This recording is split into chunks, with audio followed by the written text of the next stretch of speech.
world who really don't understand. Freedom has many difficulties, but we have never had to put a wall up to keep our people in.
We were discussing here, before we start the show, you discuss things.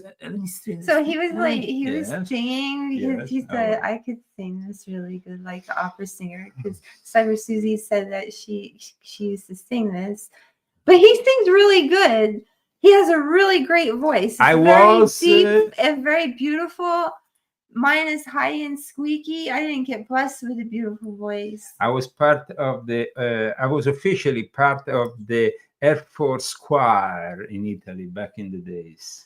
You when sing I was really in the Air good. Force. So I think you should go on Star Maker. There we go, And Star Maker. do it. You can. I actually can make myself sound good. So we can do a duet, and then you will make me sound better. Okay, okay. Last time I sang with you was when I sang Duran Duran Wild Boys, and I was in Little Tokyo. You did that good.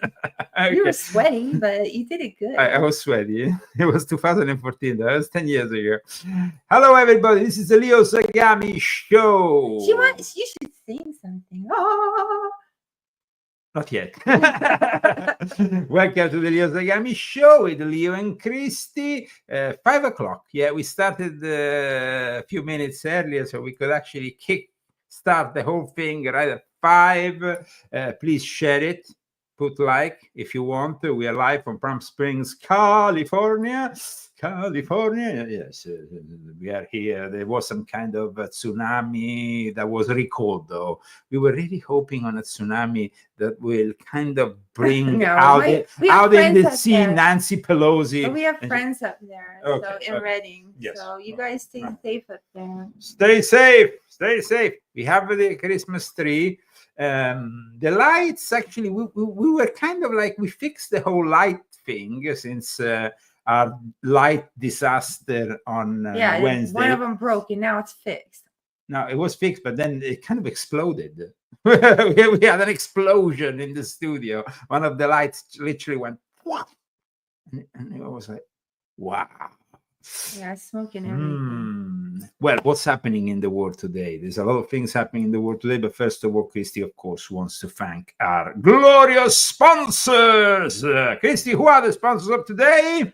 I have a new name. No. Andrew Galt, thank you very much. We've been doing shows all week. And then Malgarizada and Daniel Estes and Bruce Kodish. Thank you all very much. People deserve an applause. Thank you. Here it comes. And also thanks to everybody who bought the book.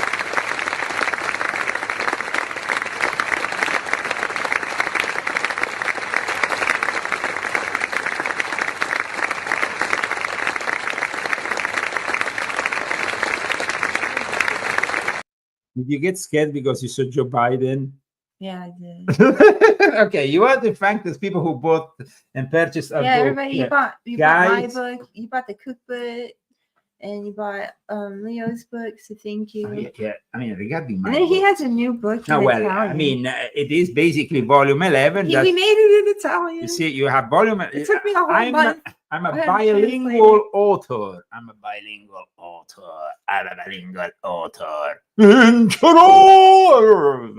He did it. I can't.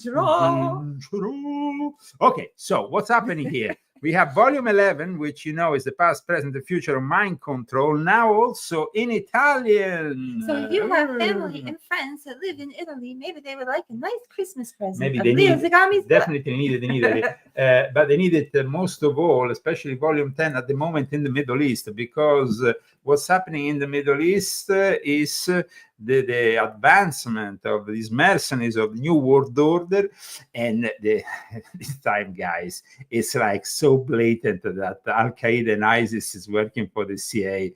It's almost ridiculous. And in fact, Russia Today has written an article about the wokeness and gayness even of the jihadists who are advancing because they want to be inclusive. So now this article, I need you to read it because it's totally hilarious. When I read it today, I was like, I mean, it is Russia Today. It's an official state sanctioned media from Russia, and we should never read it because, ooh.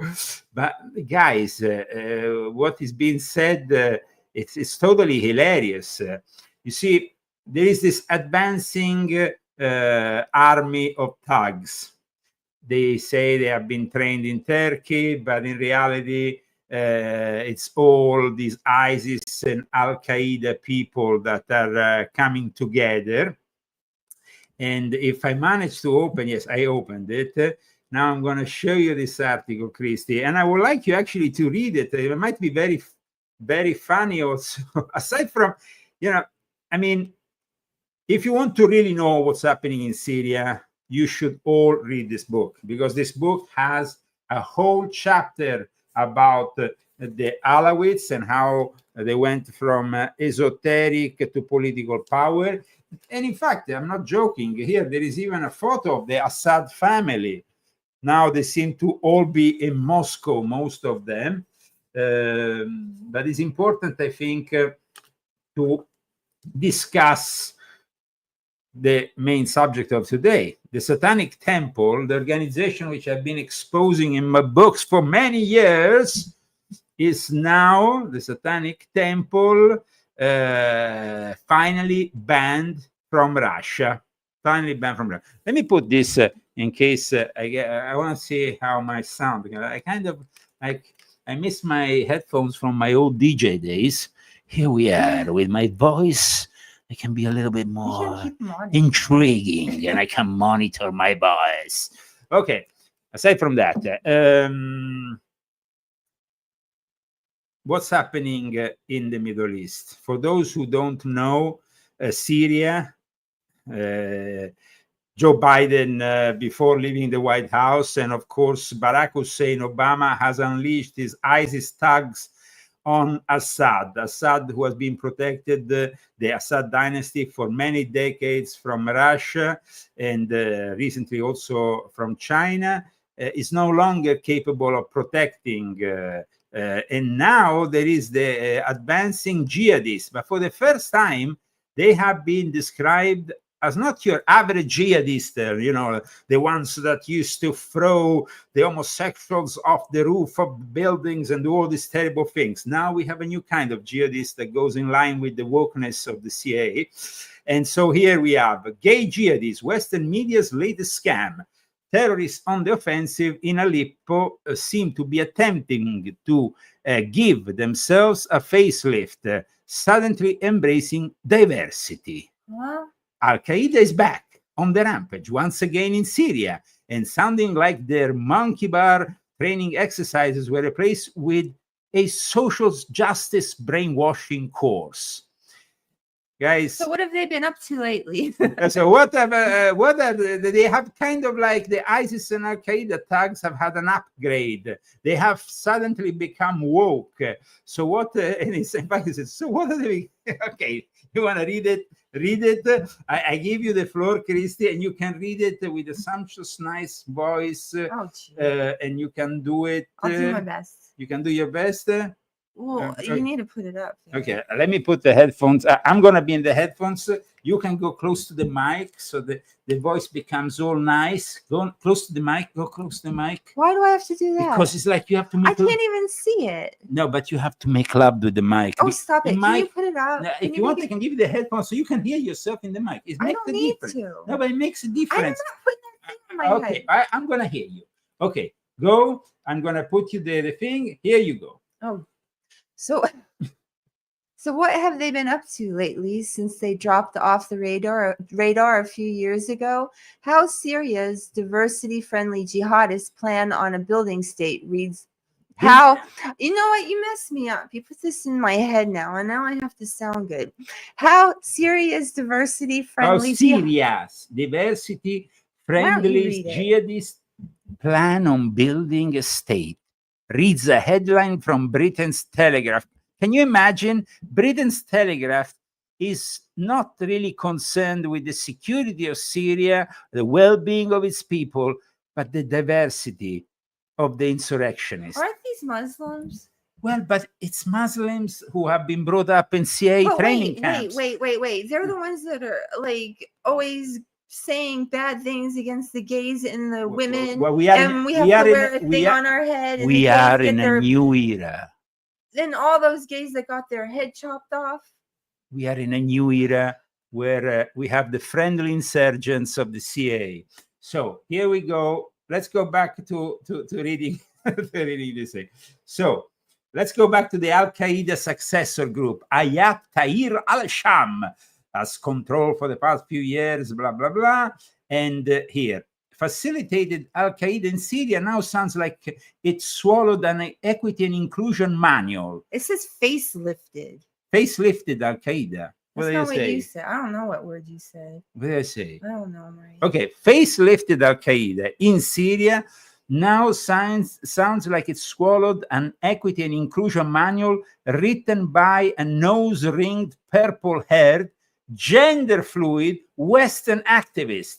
Diversity strength, said the group's head, Abu Mohammed al-Jolani, after rampaging through Aleppo. So let's go and see who is this diversity Islamic hero that has created all this, that is basically managing to overturn the Assad dictatorship, as they call it here in the Western world.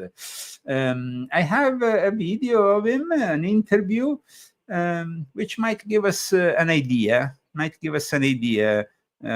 serial rebel leader, former Al-Qaeda, former ISIS, so he has kind of a CV. He has a good CV. Abu Jolani. Taking Hama, after taking Aleppo, I mean, how significant is this for you right now?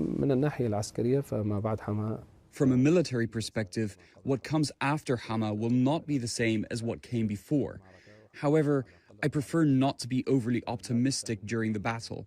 I like to remain cautious and vigilant to avoid complacency and ensure we don't suffer losses while believing we are safe. What comes after this? What's after Hama? The course of the battle, as for the secrets of the battle, let's leave them to the unfolding events. You will witness them in reality, which is better than discussing them now.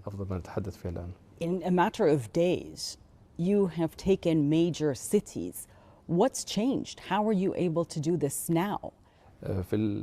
In recent years, there has been a unification of internal opinions and the establishment. What has changed? Why have you been able to do this now? What kind of bullshit?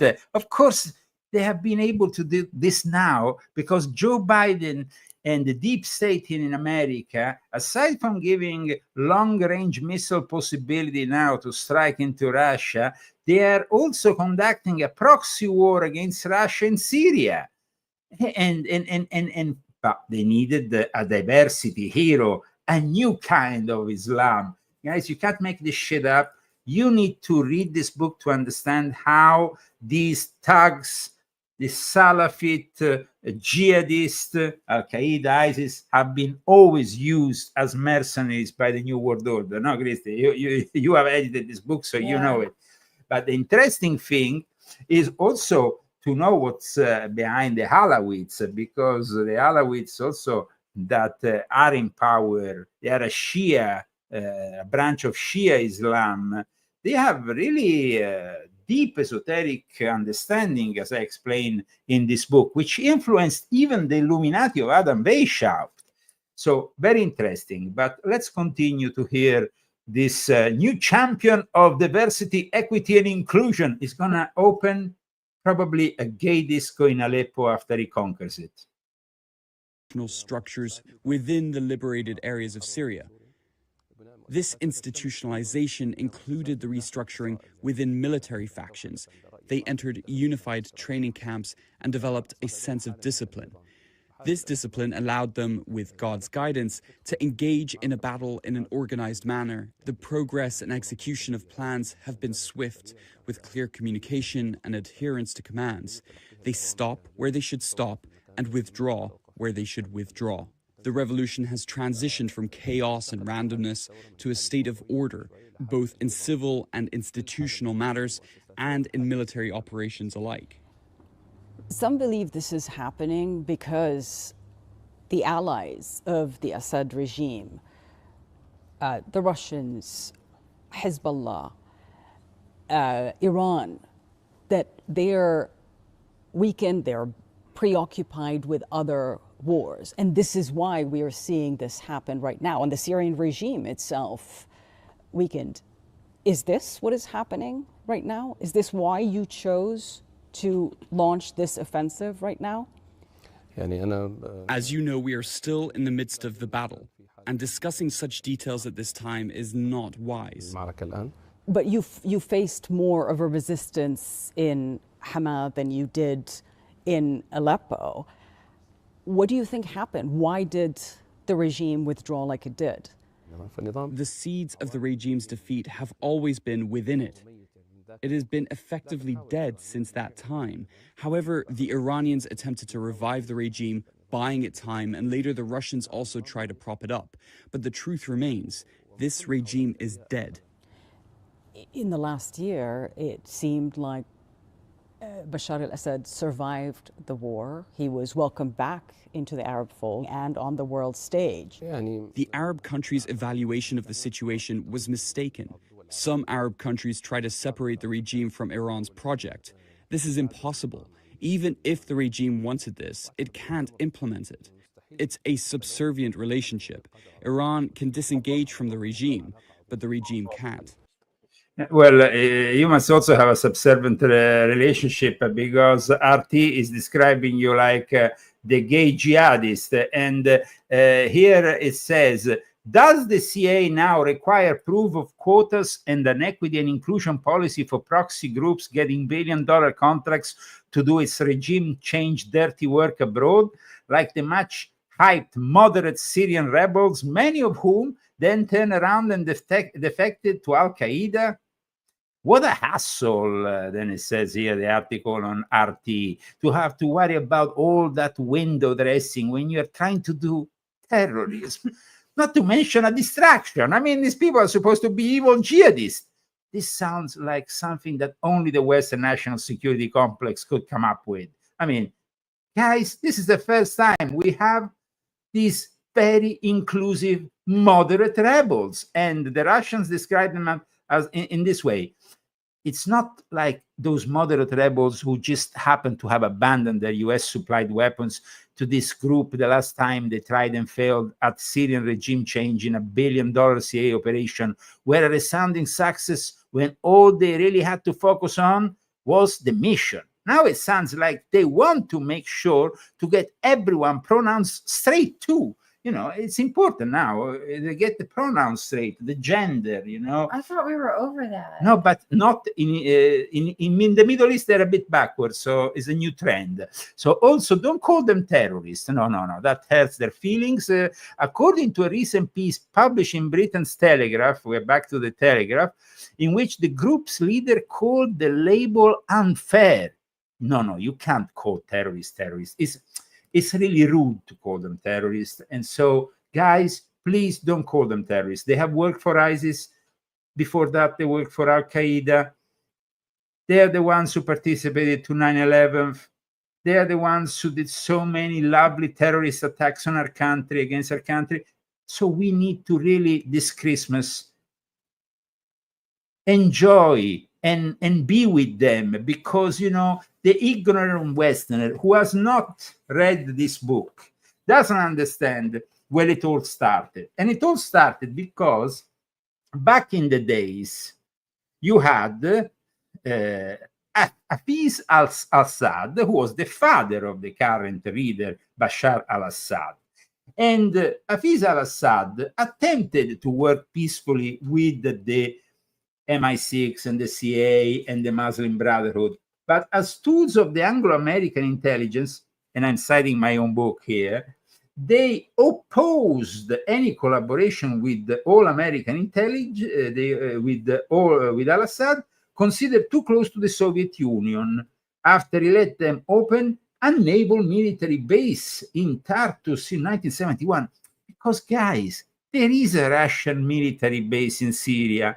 And if these rebels arrive at the military base of the Russians, what's going to happen? Are we going to see them obliterated by some kind of ballistic missile?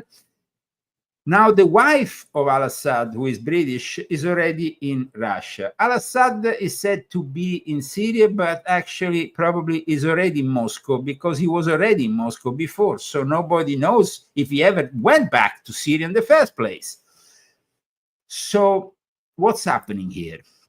It's very interesting, because you see, finally they come out in the open. They show who they are.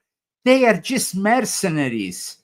It's not about Islam. It's not about the values of Islam. It's about what the manual tells them to act like. And if the manual says that now you have to be inclusive, even if you are a fierce jihadist who says Allahu Akbar and then goes and blows himself up, well, that's the situation, you see. So don't call them terrorists. That hurts their feelings. Okay? It would be like showering someone with cash and gifts, weapons in the case, and then describing them as crazy stalker the minute you are caught in public together. RT says, so out goes Al-Qaeda. It's not fashionable to be a member of Al-Qaeda. You need to be a member of some kind of woke Islamic group, you see. Started with all the pesky baggage of being accused by the West of bringing down the New York Twin Towers and dive bombings in the Pentagon with a passport. It's not fashionable anymore. You can't be an Al-Qaeda member. So in comes a whole new book to soften their image, presumably in the hope the Westerners will embrace regime change efforts. It is done by guys who sound like they are on the brink of raising the rainbow flag above Damascus. I tell you guys, the next thing is going to be the gay disco in Damascus, because that's highly probable. Continuing with this, and for those who have just tuned in, we are reading the Gay Jihadist Western Media Latest Scam, which is an article that was published yesterday by Russia Today, by Rachel Marcen, a columnist, political strategist, and host of independently produced talk shows in French and English. So not necessarily only a Russian, it's just RT is international, though it's banned now. It's banned since the start of the hostilities with Russia. RT is banned, and at times only the mention gets you banned. In any case, let's get back to the playbook here, because it's important to know where we are and who are these people working for. No, Christy, it's important to understand who are these people working for. Okay, these people are working. So it's been under a United Nations arms embargo for associated with Al Qaeda and ISIS since 2013, but the US is also conveniently allowing him to continue in his merry way in taking over Syria. This is describing the guy we saw earlier, the head of this jihadist, Jolani. Who is this Jolani guy? Oh, wow. What a surprise. This is very interesting. This is very, very interesting. Jolani spent years in US military prisons. He's well qualified. He's very well qualified.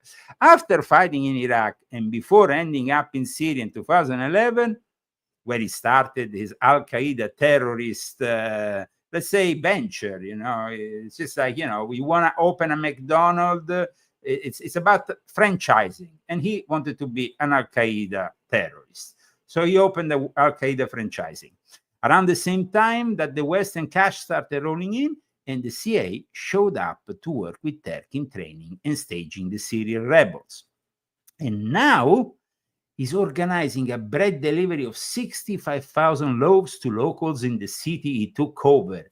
Wow. Who gives him 65,000 loaves of bread? What, he has a bakery? Let's ask him.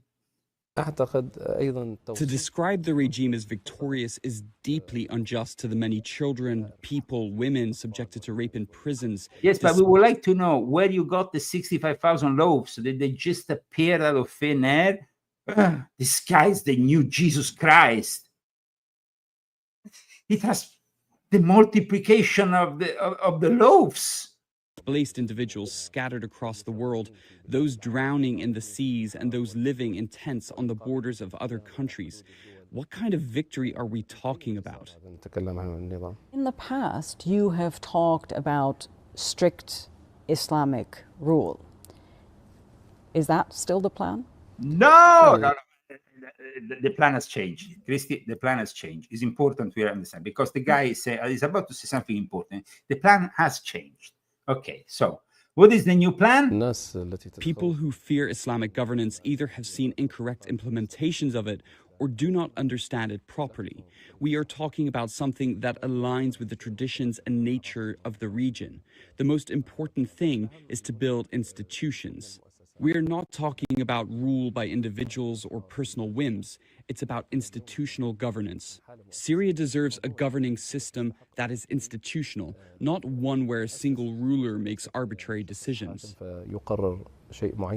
Many Syrians are happy and will be happy to see the end of the Assad regime, but they're also worried about what HTS rule would mean, including minorities. No one has the right to erase another group. These sects have coexisted in this region for hundreds of years, and no one has the right to eliminate them. There must be a legal framework that protects and ensures the rights of all, not a system that serves only one sect, as Assad's regime has done. Listening to you speaking, you've gone through quite the transformation. Once an Al-Qaeda leader, your group has had affiliations with Al-Qaeda, with I like the way that the CNN journalist, you went through quite a transformation. You were a good boy. You grew up with Al-Qaeda, then you went through ISIS. I mean, what a transformation. And now you're bringing moderate Islam to Syria. Guys, I mean, come on. What the heck is going on here? Are we insane? Are we embracing insanity here altogether? Somebody said, sounds like a lot of pizza. It sounds like a lot of kebab. And now you are projecting this image of a moderate leader and a moderate group. What is HTS right now? هي تحرير الشام يعني هي ليست Hayat Tahrir al-Sham is one of the factions in the region, just like all the others. Now we're talking about a larger project. We're talking about building Syria. Hayat Tahrir al-Sham is merely one detail of this dialogue, and it may dissolve at any time. It's not an end in itself, but a means to perform a task confronting this regime. Once that task is complete, it will transition to a state of governance, institutions, and so on. I believe that everyone in life goes through phases and experiences, and these experiences naturally increase a person's awareness. A person in their 20s will have a different personality than someone in their 30s or 40s, and certainly someone in their 50s. So are those days behind you? Sometimes it's essential to adjust to reality, and because someone who rigidly clings to certain ideas and principles without flexibility cannot effectively lead societies or navigate complex conflicts like the one happening in Syria. Okay, so now it's important to understand here. We don't want to necessarily take sides, either with one or the other. It's not about NATO, because we know NATO is an emanation of billions of people who unfortunately are brainwashed by the elite, by the Illuminati, by the Vatican, by the Jesuits, and it's not even supporting the other side, because on the other side we have the Sino-Russian world order. However, when it comes down to the last few decades, our personal experience, at least, with overthrowing, for example, Saddam Hussein, it didn't really go very well. Now we are left with Iraq, which is basically in bed with Iran, and it's a complete mess after hundreds of thousands of our soldiers died. No really good results have come over this trying to establish democracies abroad. And to believe that this guy can suddenly bring some kind of moderate Islam in the picture. When people talk about Russia, though, today, let's talk about Volume 9. In Volume 9, I explain you how Satan is on the side of Ukraine. And so saying that Putin is for the Islamofascists is not really correct when you know the history of Islamofascism is intrinsically connected, as I explained in Volume 10, to both Islamofascism, is Mussolini, is Hitler, and is the uncle of who? Yasser Arafat? I don't know. I mean, I was asking for a friend. Is it like we forget that the actual Muslim Brotherhood is a British production, then passed on to the more wide Anglo-Saxon alliance, but all, of course, being born from Freemasonry. Freemasonry, both English Freemasonry and French Freemasonry, was capable of transforming the Middle East, of sabotaging the once glorious Ottoman Empire. The Ottoman Empire collapses, new equilibriums come in place. We have the Sykes-Picot Agreement of 1916, and then eventually we have the Balfour Declaration and the fact that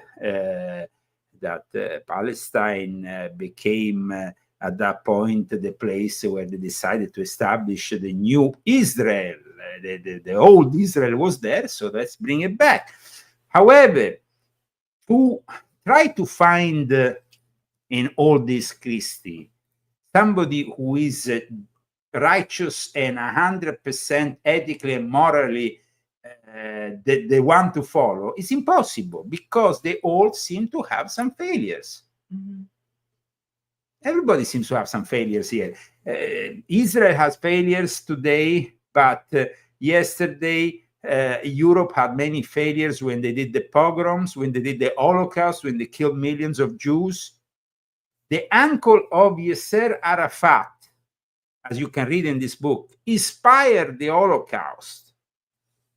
The Palestinians inspired the Holocaust that killed millions of Jews. So, and in all this, people forget that the Sabbatean Frankists, forget that the Sabbatean Frankists Lots of people don't even know what a Sabbatean Frankist is. even in Israel, a lot of Jews don't know what a Sabbatean Frankist is. Rabbi Marvin Alterman is no longer with us. And so, and other people who in the past used to denounce within the Jewish community this heresy, which has been plaguing Judaism for 2.5 centuries at least, and has taken complete control of Hollywood and the narrative that comes out of Hollywood, which is this fiercely progressive, demented narrative, which has been a product also of the woke. We talk about woke. We don't. Where does woke come from? Where is this woke that now has even arrived and influenced the jihadists who are in Syria? Where does this woke? It comes from the Frankfurt School, as I explained in my books, as I explained in volume 8 of my Confessions, as I explained also in other of my books. But in this particular book, which is quite prophetic, because the cover is the statue that the Satanic Temple has been parading across the capitals of the United States in the last few years. And in this book, I explain how the Satanic Temple has openly supported from the start Ukraine against Russia. So no surprise now, and this is an article which of course you can find on leozagami.com, that finally Vladimir Putin has decided to ban permanently and make illegal an organization like the Satanic Temple. Satanic Temple now is being outlawed in Russia for being blasphemous and undesirable, while Zelensky, in the meantime, prepares for his golden exile in London, because he knows that with Donald J. Trump, he is toast. He is about to lose everything if he doesn't, of course, give up on Crimea and the Donbass. In Confessions of an Illuminati, Volume 9, what did I write here, Christy? Can you please cite this? Okay, it seems that Satan prefers to support Ukraine. That's why at the start of the open conflict between Russia and Ukraine, another satanic organization felt the need to openly endorse Ukraine with a tweet. This time it was the more known, publicly active leadership of the Satanic Temple, abbreviated TST, that posted a hypocritical "We Stand for Peace" over the Ukrainian national flag.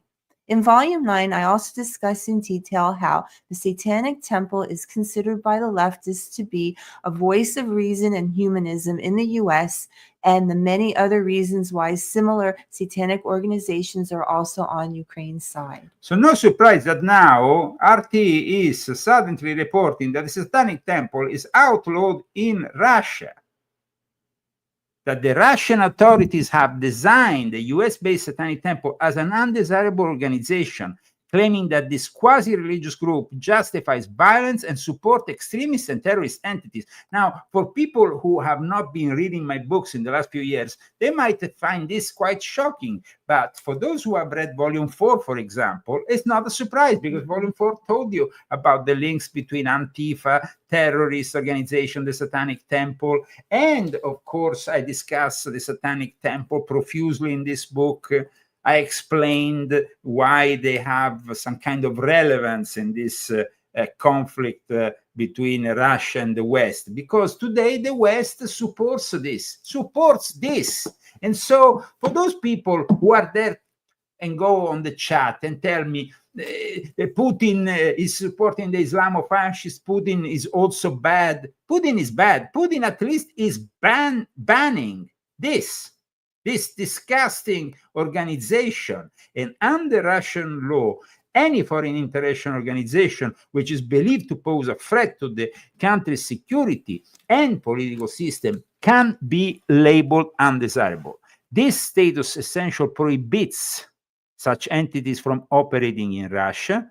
Their branches are shut down. Those found in breach of the law could face fines or even prison sentences under certain circumstances.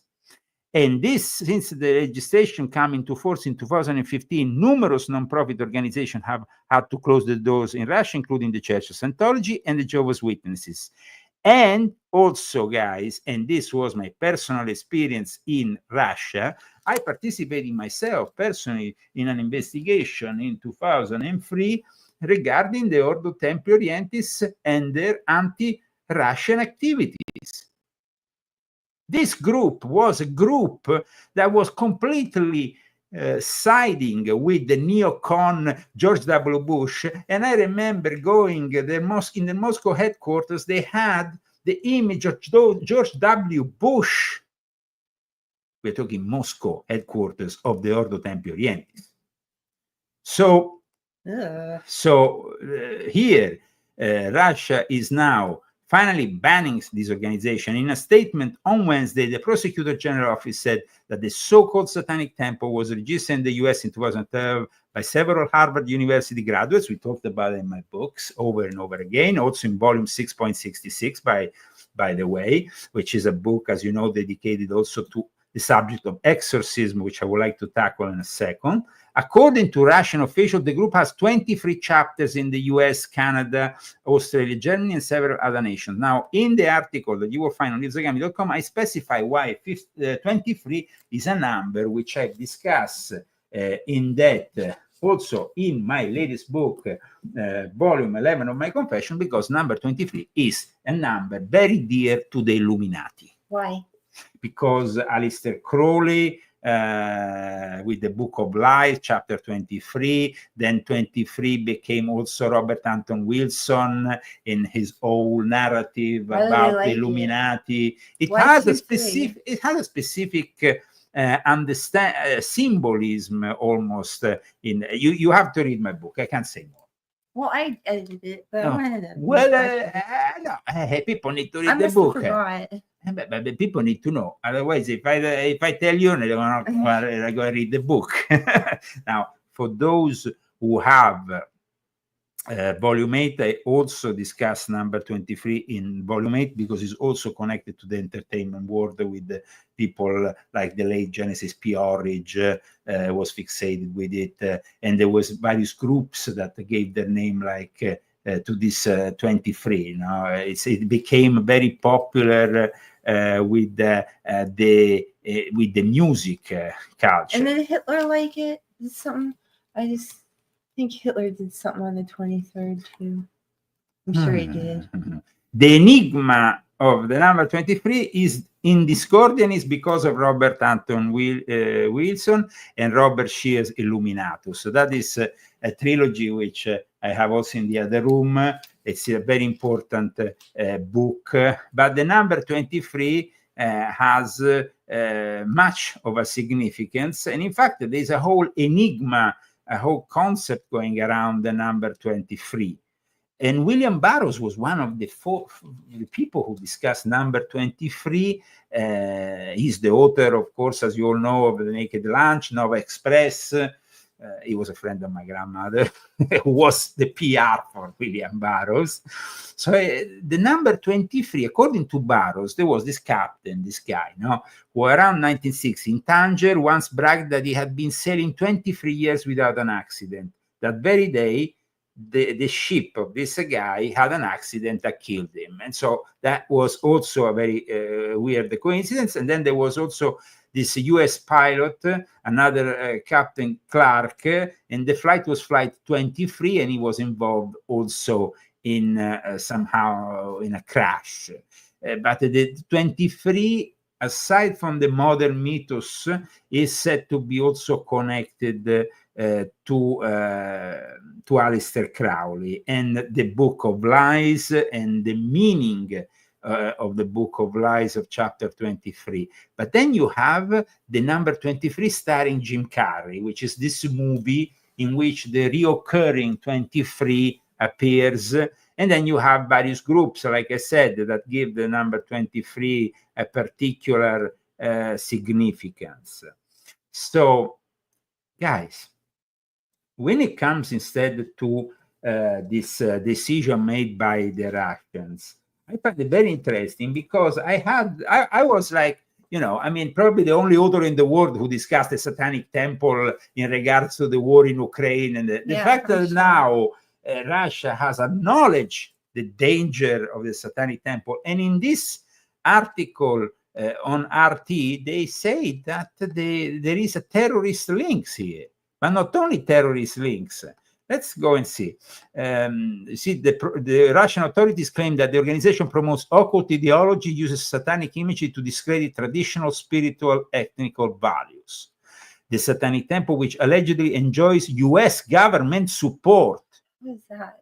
And then let's not forget that the Satanic Temple has opened two clinics for the abortion. The second one this year. Oh, here. And I think in New Mexico. And then on top of that, the Satanic Temple has recently done another initiative in Ohio for the elementary school, a program for the elementary school. Why don't they stay away from the kids?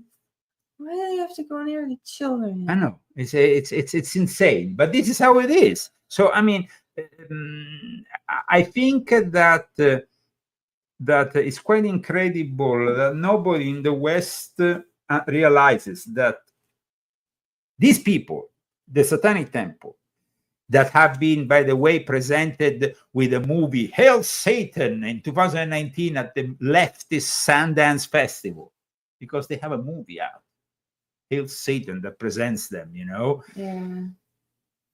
I mean, it's just, where do we want to go here in the West? What kind of values do we want to bring to our children? What kind of value? I mean, thanks God, Kamala Harris has not won. Thanks God. Because Kamala Harris has wasted over $1 billion, and she still has the courage to talk about the limited resources we have. An important year next year. And I know that's part of what the conference has been about, to think about how we are going to use the limited resources we have to serve the greatest number of people and to lift folks up. And so I am here also to thank you in advance for that pledge that you have made and continue to make. Our work is so important. And as we reflect on this past year, let us remember we had impact in every way. And we have taken... Now, Kamala, you come from a shithole called Portland, which is literally a shithole. I was actually watching the great guy I like very much, Nick Shirley, going around Portland earlier today, I think. Poor guy. No, that was not Portland. That was Oakland. Oakland, sorry. Oakland, guys. She comes from Oakland. In fact, he went to visit what is known as Kamalaville. Yeah. And it was full of shit. It was full of homeless. It was full of... it was just a bad place. Yeah. Oakland in California is a third world country. They said fourth world. Fourth world. I don't know what on the work of building community and coalitions. That's what we do. And do yeah. So what kind of community did you build in Oakland, California, Kamalaville? Well, and in particular, that's what members of this organization do. So let's stay committed to that. But you all are the soldiers on the ground and in the field. And I know that everyone is here together in fellowship to rededicate ourselves to the work yet to be done and to do it knowing. You know what? I don't think there's much difference between Oakland and Portland, because Portland also has become a shithole recently. But Oakland is, like somebody's writing here, San Francisco's toilet, and the best example of Kamala. Yes, it will be hard work, but hard work is good work. Hard work is joyful work. Yes, in the toilet. When you are really giving it that concentration. Okay, Kamalaville. Kamalaville, what a place. I mean, today Nick Shelley made that show. I was like watching that place and I couldn't believe my eyes. As soon as he started the live feed, the live stream, he trod on a shit.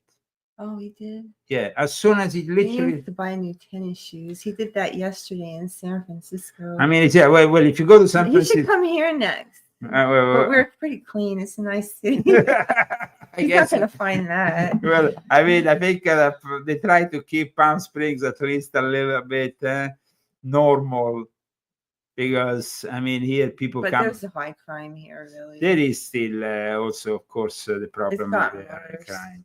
But like we said, Russia has officially designated the US-based Satanic temple, and they have even made this Twitter clip.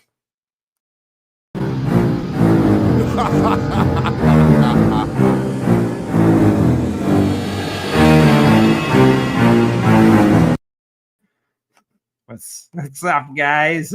I want to show you, of course, aside from this clip, also a way to help us out, and that is, of course, through GoFundMe. Are we ever going to take callers again? I don't think for the moment we will take caller, maybe in the future, who knows. But at the moment, if you want to support our show, you can do it through GoFundMe, and if you want to find also the Cash App handle, you can find it on leozagami.com. Thanks to your support, we did a show last. Yes, we did a show on Thursday, an extra show. Show. You want to do a show on Tuesday or Wednesday? What do you prefer? What do you think is the best day, guys, aside from Saturday? We want to ask you. So please write to us at Ordo Illuminatorum Universalis. Or you can put it in the comments too. That's a lot easier. Yes. Just put it in the comments. What is the day you will prefer us to come back during the week? It will help us out deciding, because we. And do you like this time? I mean, should we change the time to? I don't know. I mean, during the week, do you think 5 o'clock PST? I would like to, 8 o'clock to reach some of our international audience more, and usually like at so that has to be done in the morning. Yeah, I know. You're not good in the morning. No, we can do it in the morning. We can do it. I can do it anytime. Okay, we can find a day. Not Thursday and Tuesday, somebody says. Somebody says instead, but somebody says Tuesdays. I mean, it kind of becomes a bit difficult here. But I guess. And then somebody wrote Wednesday. Andy wrote Wednesday. Okay, but maybe the time. Maybe we can do a time change. Somebody says instead this time is nice. I mean, it seems always difficult, guys, to please everybody. Let's move. You can't please all the people all the time. So we'll probably come back on Wednesday. Is that going to be too heavy for you? Because you do your Italian show. Well, we can do it before. We can do it early in the morning, and then that would be much easier, maybe. But that could be an option. In any case, guys, as you know, this week we had a great event. Tucker Carlson went back to Moscow and interviewed Sergei Lavrov, the foreign minister of Russia. The interview is already all over the internet, so probably many of you have already seen it. But there is a couple of clips from it which I wanted to share, at least one in particular. Any answer to the question, where is the results of medical analysis of Alexei Navalny, who died recently, but who... So this is interesting, the fact that nobody's talking about. Lavrov talked about Alexei Navalny. There is a lot of speculation about the death of Alexei Navalny. The wife then from abroad started to become this sort of heroine, of course, in line also with the whole Ukrainian narrative. But it doesn't seem many people have given a lot of importance to the mention of Navalny in this part of the interview. And then there is this other part that regards instead, I think, probably the most important message of the interview. Do you believe the United States and Russia are at war with each other right now? I wouldn't say so. And in any case, this is not what we want. We would like to have normal relations with all our neighbors, of course, but generally with all countries or not, especially with the great country like the United States. President Putin repeatedly expressed his respect for the American people, for the American history, for the American achievements in the world, and we don't see any reason why Russia and the United States cannot cooperate for the sake of the universe. For the sake of the universe, not the planet Earth, the universe is in jeopardy. Well, when you start having 5,000 nuclear heads and you can 5,000 Russia, 5,000 America, actually Russia seems to have a few hundred more than America, and then the whole universe has a problem, guys. Then we had this whole week all these UAPs flying around. Some say UFOs, some now call them UAPs, but there was another, this time more reserved congressional, let's say it was, and I don't think it was, maybe it was a congressional hearing. It was something that happened yesterday in regards to UAPs, because we had all these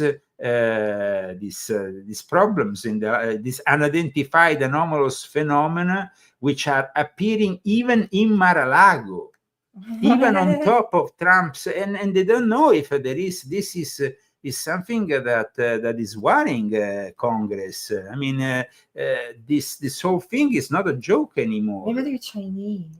Maybe they're Chinese drones. The Department of Defense is pretty worried that this unidentified anomalous phenomena flying on top of Mar-a-Lago, flying on top of a town of New Jersey, stalking with this. Can they put weapons on them? Of course, they can put weapons, but in fact, somebody is saying, "Are these?" There was some kind. That's messed up, man. There was kind of secret. It wasn't like a public hearing that happened yesterday, but there was something that went on yesterday in Congress, because they are all very worried about all these drones. What do you think they are? Drones, UFOs? Well, I mean, the fact that they're on top of Mar-a-Lago makes me think it's a Chinese thing. Like it could be drones or something like that. And what if it had like a weapon on it? And then, well, no, but I mean, it's definitely very why can worrying. these like things fly around? I really, I don't know. I mean, the thing is that they don't know what they are. I mean, the military, now there is a bunch of them in New Jersey, but the other day also a bunch of them over a military base. Another bunch of them over a military base here in Arizona. New Jersey? Military base. Over a military base in New Jersey. And they were Chinese. It has to be. It has to be. So it's not aliens. And it was this the US Congress having an inside meeting at this time, a more reserved meeting about it. And so people wonder, what is going on here? UFOs stop nukes. That's a reality. I've been talking about it for years also in my books. It's true. We had the appearance of these UFOs suddenly on nuclear facilities, and they actually were they were capable of bringing the nukes back down, the whole structure, the missiles that were charged with. Who says that? No, there were the testimonies, the photos, military. From like the 40s and no, 50s? It was even that. This was what drawn the first public testimonies from the militaries already 10, 12 years ago, when they started to talk about it more and more. So there is something going on. But if we go back to Volume 9, then you know that all this reverse engineering that apparently all these whistleblowers say the United States government has been doing is to build this digital prison around us, a trap. And it's all connected. So everything we have discussed today is actually connected, and you can find it in Volume 9. Volume 9 kind of gives you an idea. Somebody is telling me Syria has fallen. So that means that the gay jihadists are now in control of Syria. Is that like breaking news? Well, it's Breaking Bad down in Syria, I'm sure. Sorry for that. Is that breaking news? Yes, it is definitely probably breaking news. We all knew that Syria was falling, but it is definitely breaking news. And so this is how it is. Now, the woke insurgents, the former Al-Qaeda and ISIS terrorists who have now discovered themselves to be all-inclusive, are being the end of the Assad regime. The rebels have entered gloriously Damascus, and the regime will probably fall in the coming hours. Wow. What are we going to do about it? I don't know. I mean, let's say we are waiting for ulterior developments. In the meantime, read volume 10 to not fall into the trap of not understanding what's going on.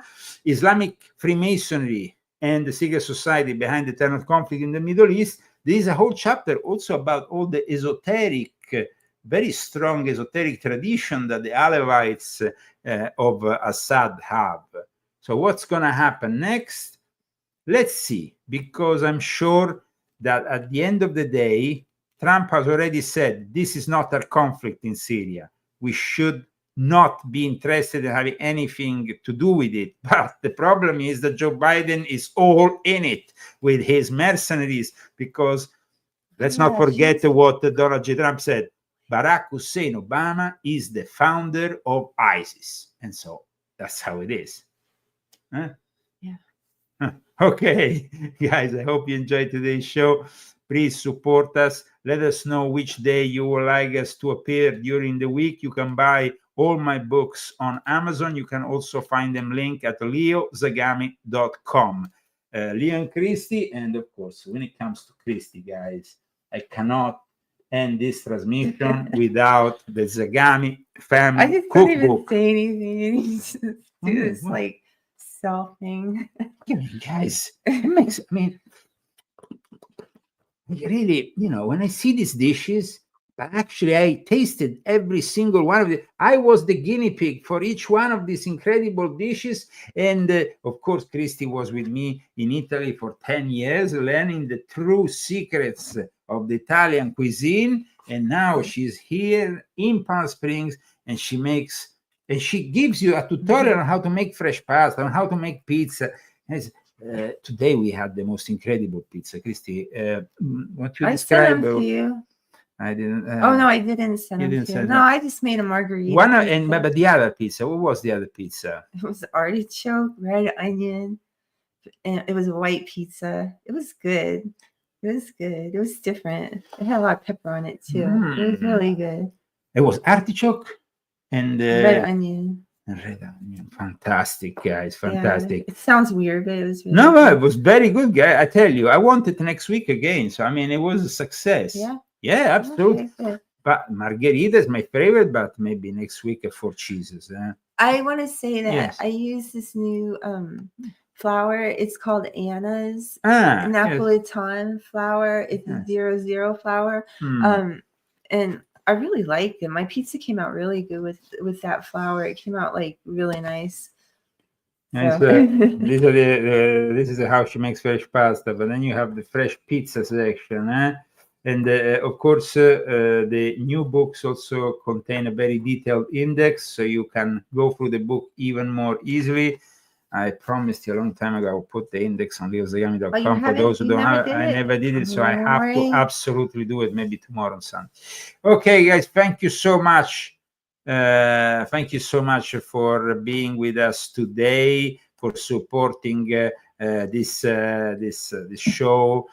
Some of you have been doing it for years. Some others only maybe know about our show in the last few months. Please talk about it with your friends and family. Put like, share it on your social networks of choice. We really need to grow. Yeah, we need to grow, guys. It's very important. We need to grow.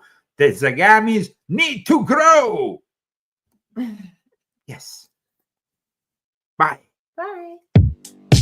In that time, our world has taken so many steps in the wrong direction.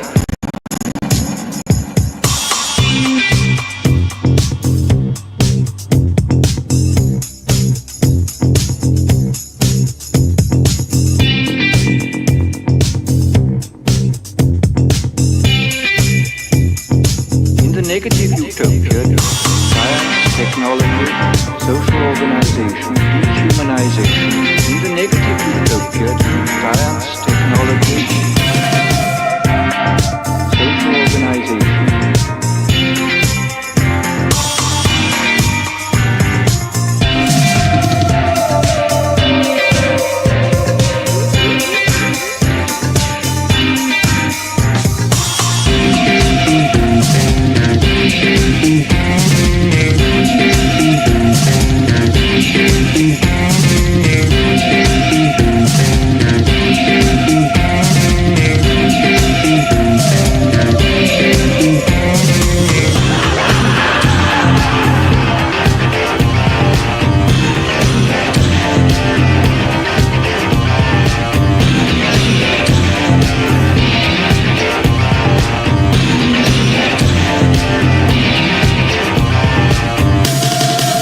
organization.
Technology, social organization,